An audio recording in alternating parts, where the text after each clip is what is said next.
Нет, у меня нет желания служить в армии. И я даже не хочу жертвовать жизнью ради государственных границ. Но я бы предпочел, чтобы в Германии мной правил Путин, чем находиться в Германии во время войны. Молодой парень на ток-шоу перед огромной публикой, когда его спрашивает журналист, есть ли у вас желание идти в армию, он говорит: я не за военную службу, у меня нет желания. И даже я не собираюсь защищать, если надо было бы, границы Германии. Ему намекают на то, что а если вдруг надо будет, все прямо не говорят насчет Украины, защищать, мол, Украину, и если Россия нападет, мол, он говорит: Украине надо сдаться. Украина, мол, уже проиграла. И, мол, почему мы должны за них умирать? В зале там подсаженные люди, ясное дело. Я знаю, как работают такие ток-шоу, потому что я принимала раньше участие в них. Нам говорят: значит так, сейчас аплодировать, сейчас возмущаться и так далее и тому подобное. Многие из них подсаженные люди. И потому что я снималась даже в кино, и у меня есть, я показывала одно из маленьких фильмов, в котором я участвовала, и в разных тоже программах участвовала. Давно это было, правда, уже, но тем не менее я знаю, как все это подготавливается и как людей обрабатывают.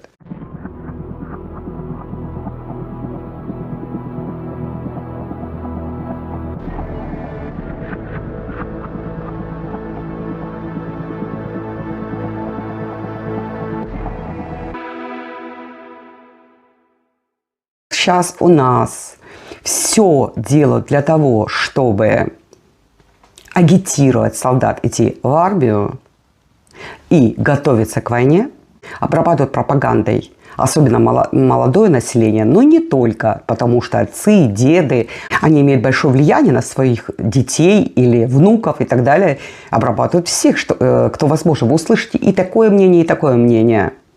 Это просто супер. То, что говорит этот молодой парень, думает масса народа. Там будут тоже люди, которые, опять говорю, обработанные, или те, которые подвергнуты этой пропагандой, постоянно смотрят государственные программы, где день и ночь нас настраивают. Мы жили столько вместе в мире, и все у нас было окей.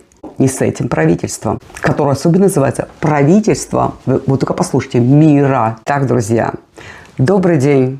Мои дорогие подписчики, гости моего канала, вас приветствует канал Эрика Берлин Deutschland. Если вы случайно зашли на мой канал, подписывайтесь. А также, дорогие друзья, подписчики, не забывайте ставить лайк за мою работу. Начинаем.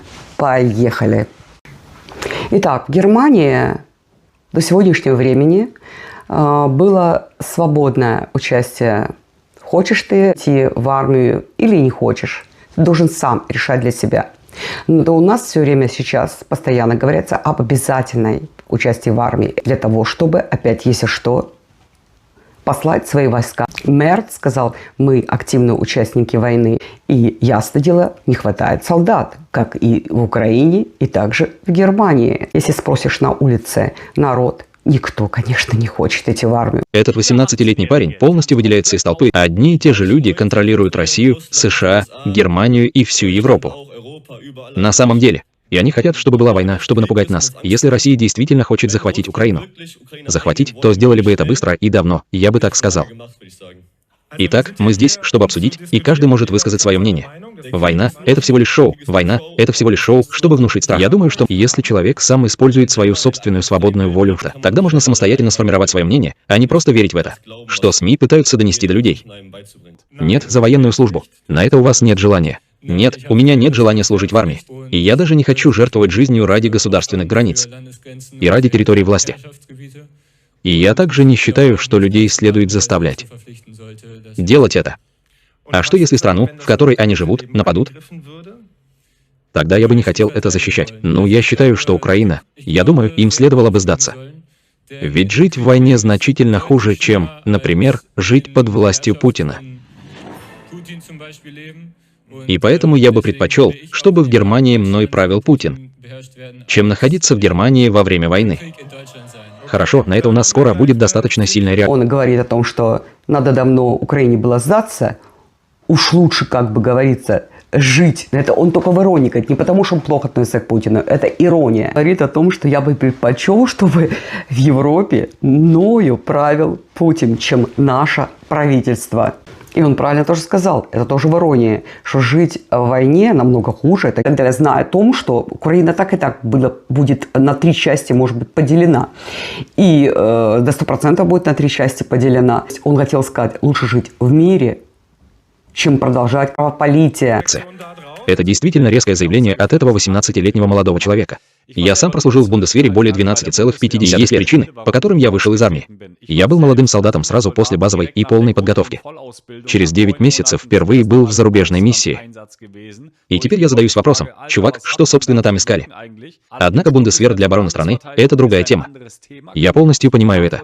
Однако вопрос здесь в том, где это проводить и для кого это вообще имеет смысл. Этот парень говорит отличные вещи, что вы не даете нам и СМИ, немецкие, западные СМИ, не дают нам сформировать наше собственное мнение или принять наше собственное решение. Это навязывается. Есть только одно мнение, а не акцептируется 2, 3, 4 мнения. Только то, что говорится сверху. Если нет, ты уже пророссийский, ты уже чуть не являешься врагом. И он правильно сказал, если всех натравили на одну страну, на Россию, бомбардируют нас пропагандой, давая сказать нам, нормальному населению, свое мнение, что мы об этом думаем, это не демократия. И он говорит, что СМИ не интересуются нашим мнением. Они не на стороне народа СМИ, а на стороне наших политиков, которым выгодно, чтобы народ жил в страхе, в ожидании чего-то. Автоматически, конечно, готовить народ, молодое население. Правду вам никто не раскроет, потому что правда будет шокировать население. Даже те, которые еще сидят как в Украине с кастрюлями на головах, а таких у нас тоже достаточно. Тенденция, тем не менее, такая, что таких меньше. Хотя в этом шоу вы слышите и другие мнения. Неизвестно, подставные это люди, я думаю, подставные, или это реальные люди. Но так как я знаю, как работают такие шоу, лично участвовала, я не верю, что это реальные люди. Я хочу еще поправку сделать из-за того, что перевод не очень хороший. Он говорит о каналах АРД и ЦДФ. Они плохо перевели название этих каналов. Речь идет об этих каналах, которые особенно несут пургу, нагнетая обстановку. Сейчас, друзья, сейчас появится подставное лицо, я уверена. Но есть такие тоже люди, которые вот думают так, как он. Который говорит, этот человек нужно отправить в Украину в отпуск. И тогда он поймет и будет по-другому думать. И сейчас тоже блогер скажет пару слов об этом. Многие люди бы с удовольствием поехали в отпуск в Украину, как и украинские беженцы, которые постоянно мотаются туда-сюда в Украину. А что ж они, как военные беженцы, мотаются туда-сюда в Украину? Если это так страшно было бы. Да, поехал бы он, посмотрел бы, если была возможность и деньги. Ясно дело, не на Донбасс, может быть, но по крайней западную Украину, еще куда-то. Где логика? Я бы сказал, этот молодой человек. Ему стоит подарить отпуск на Украине. Конечно, с удовольствием отпуск в Украине. Это же частично делает сама Украина. Они беженцы из войны, живут здесь, в Германии. На Бергбилд или в целом по Европе от социального государства. А потом они проводят отпуск в Украине до полугода. Безумие. Лично я тоже с удовольствием снова посетил бы Украину. Здесь очень красиво. Эти немцы необразованные, которые говорят об этом. Отправьте его в отпуск в Украину. Они смотрят только, опять же, говорю, вот эти вот каналы АРД, ЦДФ и так далее. Где каждую минуту говорят, как вы знаете, как вот постоянно одно и то же, на тебя все давят, давление идет. И когда-нибудь ты уже, как попугая, учат все время говорить одно и то же слово, он будет уже когда-нибудь говорить это слово. Так же точно здесь. Не с очень большим IQ. А сам об этом ничего не знает. Он не заходит на другие каналы, где как раз говорится о тех беженцев, которые как раз-таки постоянно мотаются в отпуск туда, накачивая губы, постригаясь. Об этом он ничего не знает. Он знает только то, что говорит наши пропагандисты. Сейчас покажут другого немца, молодого, который говорит, опровергает, о Буче вспомнил. Накачанный тоже пропагандой или подставленный. Может быть, он даже получает денежки от «Зеленой партии», может быть от какой-то другой партии, которая говорит нелепые вещи, которая уже у нас говорит Шнефангестен. Это Абуча, конечно, как там издевались над людьми. Они говорят, что жили бы под властью или, точнее, в случае, если они скорее хотят жить под оккупацией Путина. Я вспоминаю те кадры, которые мы видели в Бучере, где невинных людей просто расстреливали, сидя на велосипедах, где происходили жестокие пытки, где пропали дети. Я честен, и я думаю, что многие здесь со мной согласны. Просто... Он говорит, он лично был там. Ты опять же все это видел из СМИ, а это все подтверждено. До сих пор ничего это не подтверждено. А ты видел, как издевались над российскими солдатами, которые попадали в плен? И даже не только солдатами, а я выставляла видео давно, а российскими женщинами, которые случайно попадались, когда украинцы были на территории России, что они рассказали, что они испытали, и которых потом вернули обратно домой. Об этом вам не рассказывают, а это реальность. А тебе никто не рассказывал, что украинское правительство, которое ради денег, ввязывания нас в войну, пойдут на крайние меры и продадут свою родную мать, искажая реальность. И после этого заявления этого второго парня, молодого, который говорит о якобы издевательствах в Буче, я покажу сейчас очень известную журналистку, что она говорит. Почему вы не показываете две стороны, а всегда показываете только одну сторону? Народ должен знать две стороны и сам решать для себя. Эта журналистка очень стала непопулярна. Ее чуть не камнями забрасывали. И часто приходилось покидать шоу, толк-шоу, потому что ее доводили буквально до нервного срыва. Я бы хотел, чтобы заявления с российской стороны, будь то Лавров или Путин, говорили, чтобы их в различных каналах, которые у нас есть, например, чтобы немецкие граждане могли с ними ознакомиться и затем самостоятельно сделать из этого выводы. Это нормально для мира в обществе, которое понимает себя так же, как наше, что такие вещи предлагают своей аудитории и не считает людей с самого начала такими глупыми, чтобы они верили в какие-то лжи или фейковые новости, или я не знаю. И никто не имеет права вмешаться, потому что Украина даже не в НАТО, не в Евросоюзе, из-за, опять же, из-за чего? Из-за коррупции. Что, собственно, мы имеем с этим только потому, что говорят, что Украина – это буферная зона. Если Германия и Запад это позволят, тогда Россия нападет на следующие страны Европы. Но в последние годы Германию очерняли. Если ты солдат и ходил где-то по улице в форме, тебя еще и оскорбляли. Тебя называли нацистом. А теперь мы должны рисковать своей жизнью ради тех людей, которые нас оскорбляли. Все это время рисковать своей жизнью. И это чувство отечества, это национальная гордость, были утрачены в Германии. И потом появляется кое-что совсем другое. Что люди, конечно, также начинают критически переосмыслять. Солдаты задаются вопросами. Зачем я вообще это делаю? Для вас представлять политиков, которые сейчас там наверху. Рисковать своей задницей, а потом еще защищать людей, которые меня оскорбляют. Или даже добавить еще сверху. Люди без гражданства, которые сюда приезжают только в Германию, чтобы использовать социальное государство. И я это защищаю. Это действительно невероятно. Они использовали это против Израиля. Почему, например, Испания или другие страны называют это геноцидом, а другие нет, и даже реакция ООН. Когда Нетаньяху выступал там, большинство людей покинуло зал. То, что там делается, определенно не соответствует международному праву. И, конечно, можно сказать, что сделал Хамас. Неприемлемо. Но также нужно задуматься, как тракторы и фермеры с оружием могут зайти на хорошо охраняемую и защищенную территорию. Я считаю, что здесь нельзя путать жертв и преступников. И Путин ведет войну агрессии. И это является нарушением международного права. И приравнивать это к ценностям. И все правильно он говорит насчет Израиля. Почему? Я все время задаю все вопросы. Почему Израилю можно то, что нельзя другим странам? А тем более той страны, которые столетиями ненавидят и всеми путями стремятся ослабить ее, унизить ее, но помогают.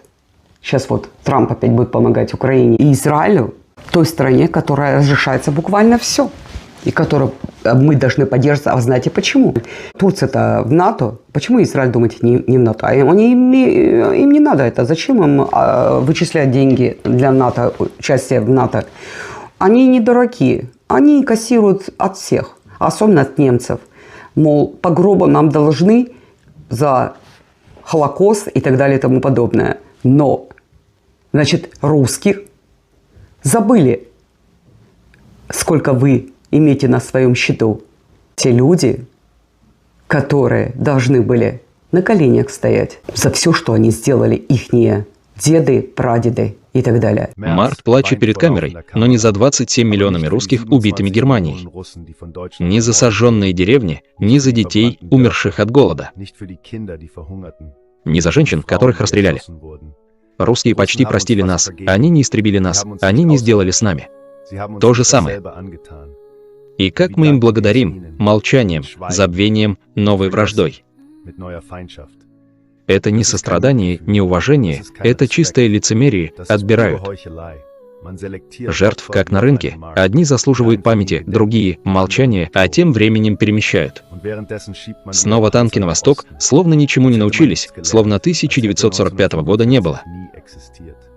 Действительно ли Германия забыла, кто заплатил самую высокую цену, или хочет это подавить, потому что это не вписывается в современный сценарий? Тот, кто так поступает, предает мертвых и оскорбляет живых. Я не против людей Израиля, но против правительства Израиля. То, что делается в Израиле, несовместимо с международным правом. Но и на это все закрывают глаза. Мало того, еще и помогают и видят в них каких-то героев. Не все страны. Испания, сейчас такой сказал парень, нет. Еще кое-какие страны, европейские страны. Нам понадобится сильная армия именно в то время, когда происходит война между Россией и Украиной. А до этого никого абсолютно это не интересовало. И мы жили, как жили, и прекрасно жили. Странно, да? А вдруг заговорили о сильной армии, где у нас и денег-то на все это нет. Но мы будем брать кредиты.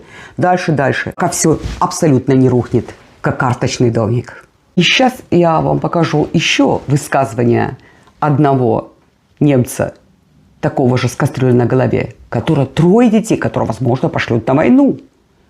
И тем не менее он говорит: да, нам нужна сильная армия, да, надо защищать и все такое. Скажи причину, где я вижу причина, что нашу страну нужно от кого-то защищать.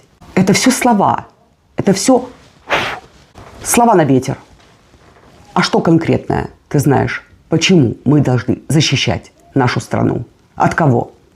Где? Я никого лично не вижу. И нам определенно нужна высокотехнологичная техника. У меня 3 сыновей, которые, так возможно, в таком возрасте, когда им нужно туда что-то в этом роде.